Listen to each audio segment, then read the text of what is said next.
So Shudder's string of really strong Indonesian horror releases continues, and once again Joko Anwar is involved. His stuff is, again, proving to be completely unique and its own thing while still being effectively creepy. And it's unlike anything I've ever seen before, which forces me to ask, is Indonesian horror the new J-horror?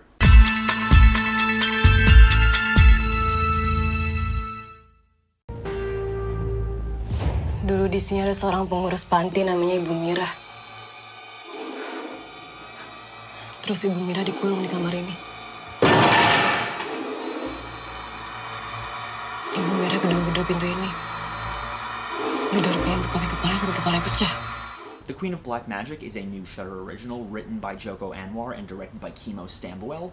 It stars, truthfully, too many people to list, and it tells the story of several families who reunite at an orphanage where the men were raised, only to have the reunion become something of a nightmare when they and their loved ones are set upon by terrifying hauntings and curses, all of which seem to connect to their past. I've admittedly not seen anything by director Kimo Stambuel, however I have seen Joko Anwar's two previous ventures, Satan's Slaves and Impetigore, both of which I enjoyed, and both of which are stories about the secrets that a family has hidden throughout the years coming back to haunt/kill them. I'm sensing a pattern. The only thing the Queen of Black Magic changes up about that formula is that it demonstrates that family does not stop at blood. There were several times during my initial thinking about this movie where I was trying to compare it to something, just so you can understand what it's like, and honestly, I gave up. And then I thought to myself, that's stupid, because there's nothing out there that can compare to this. This is wholly its own thing. There are elements of Anwar's films that are clearly inspired by James Wan, especially in regards to the film's cinematography and the way that he crafts certain scares. But overall, this movie is its own thing,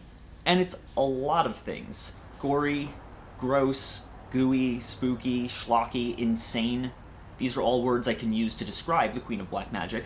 And it spans so many different subgenres of horror in its mere 100-minute runtime that it's kind of dizzying. I promise you that every time I thought that this movie had maxed out its insane/gross-out meter, I was slapped in the face with a handful of centipedes that reminded me why I was wrong.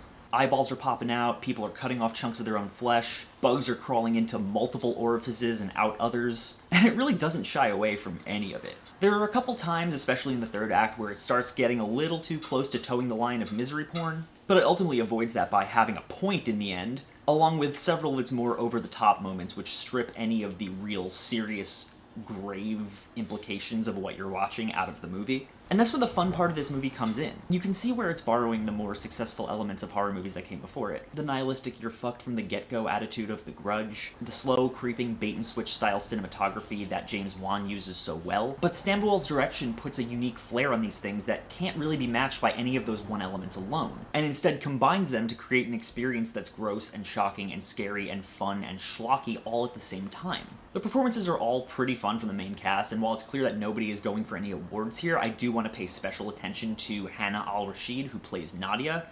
Her performance for me is easily the standout of this film, and it kind of feels like she's taking the whole thing way more deathly seriously than her co-stars. But honestly, my biggest issue with the characters in this film is just how many of them there are.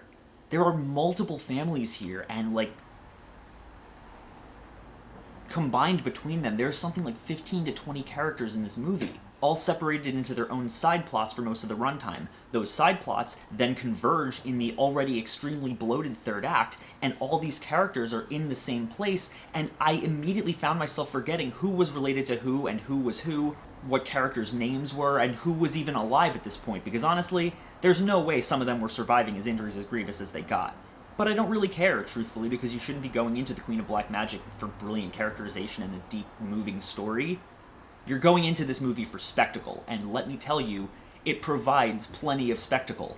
I'm going to say that The Queen of Black Magic is solid. It delivers on all the gory, ghostly insanity that you've come to expect from the last few Indonesian horror releases on Shudder, while doing enough to keep it different and fresh and fun as hell. I would strongly recommend it, especially if you're just a fan of really good, fun, gross, great Friday night watches and you want to sit down with friends, have a beer, watch a movie where awful things happen to people. Check it out. I would actually recommend it. It is currently streaming on Shudder, and it's a pretty good time. As always, guys, thank you so much for watching. If you like this channel and you want to see more, click down there, like, comment, subscribe. There's a Patreon link down in the description if you want to donate to this channel, help us grow, make new, better quality content for you all to enjoy. You can be like any of these cool people right here. I would really appreciate it. This weekend, we are doing our next movie night. I haven't decided what movie yet, but it is happening, so if you want to join my $5 Discord tier and get access to that, you can join my Patreon. Check it out. There are all sorts of cool new rewards, anything from access to my private Discord server where we do watch movies every month to gifts sent right to your door. And if any of that interests you, please consider donating. Even $1 would help, and I would really appreciate it. But even if you don't, thank you so much for watching anyway, and I will see you all very soon.